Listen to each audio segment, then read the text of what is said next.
everyone, welcome to The Explainer. You know, right at this very second, there's an incredibly complex machine operating right inside your head.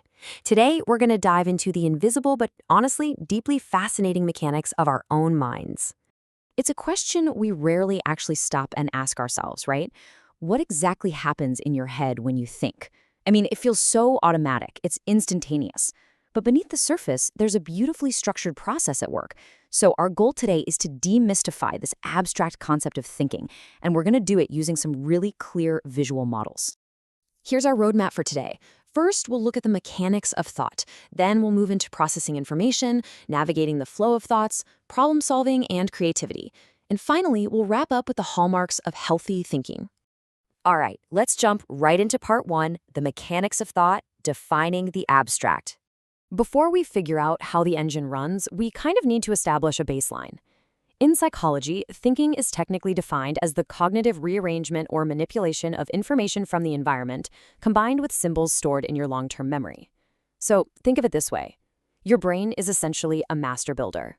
It takes in immediate environmental stimuli, what you see, what you hear, what you touch, and it brilliantly manipulates all that data alongside stored mental symbols, like the language you speak or the memories you already hold. But not all thinking is created equal. Psychologists generally divide it up into two main camps.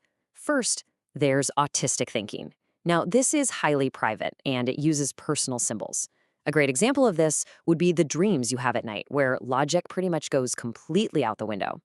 Then, on the flip side, we have directed thinking.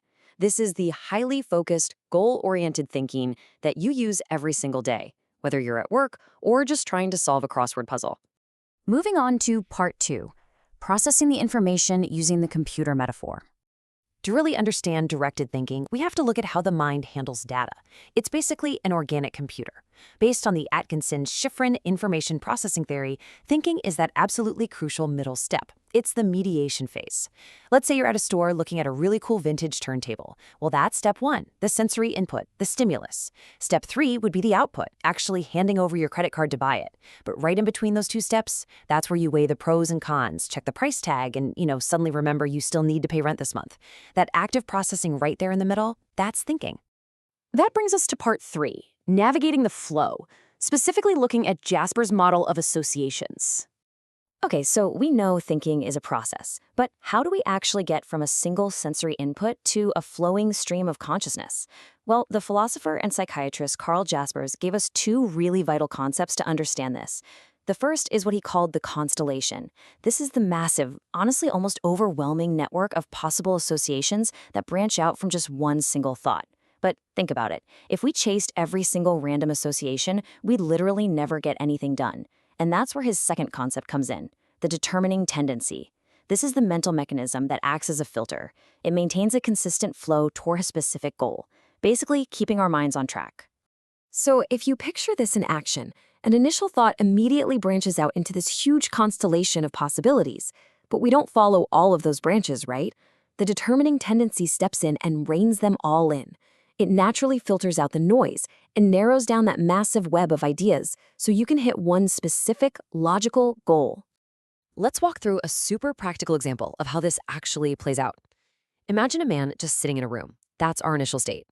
Now, his constellation of thoughts could go literally anywhere. He might think, I need to call my friend, or wow, I feel cold, or even just this chair is incredibly uncomfortable.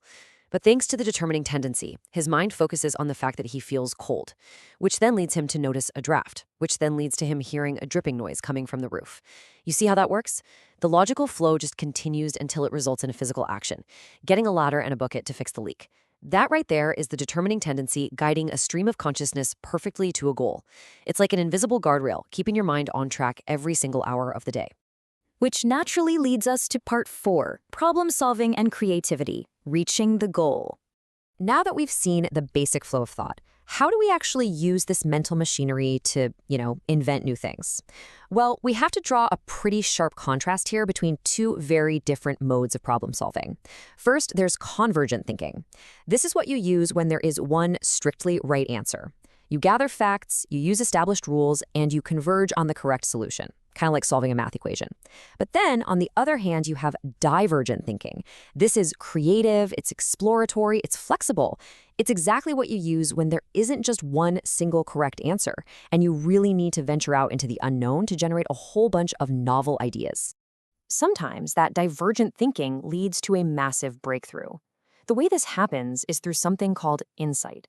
And as this definition puts it, insight involves a perceptual reorganization of elements in your environment so that new relationships are suddenly seen. Okay, so what does that actually mean? Let's say you've lost the key to a locked briefcase. You're looking everywhere.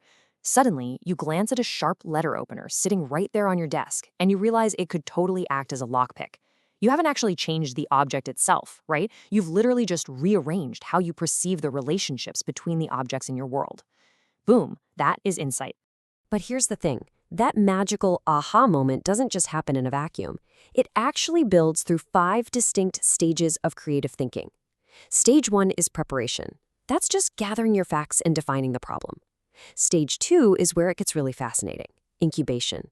This is when you completely step away from the problem and just let your unconscious mind take over for a bit. And it's usually during this quiet period that stage 3, illumination, that amazing flash of insight finally strikes. After that, you naturally move into evaluation, which is just testing to see if the idea actually works. And finally, revision, where you tweak and refine your solution. All right, that brings us to our final section, part 5, the hallmarks of healthy thinking, looking at Schneider's criteria. So we've broken down how the mind processes data, how it flows, and how it creates. But what actually makes all of this fundamentally healthy? To define the baseline of healthy thought, the German psychiatrist Kurt Schneider outlined 3 essential features. First up is constancy. This just means a completed thought remains stable. It doesn't just arbitrarily change its meaning out of nowhere. Second is organization. Your thoughts shouldn't confusingly blend together, they should separate clearly. And the third feature is continuity, meaning even when completely random observations pop into your head, your mind still maintains a continuous, overarching sense of order and structure. Basically, a healthy, organized mind seamlessly separates and orders information. All of which leaves us with a pretty profound question. We've just mapped out this incredible standard process of healthy thought, beautifully guided toward a goal. But what happens when that normal process breaks down? Seriously, think about it. What actually happens when your mind's determining tendency loses its way, and that massive constellation of thoughts is just left completely unguided?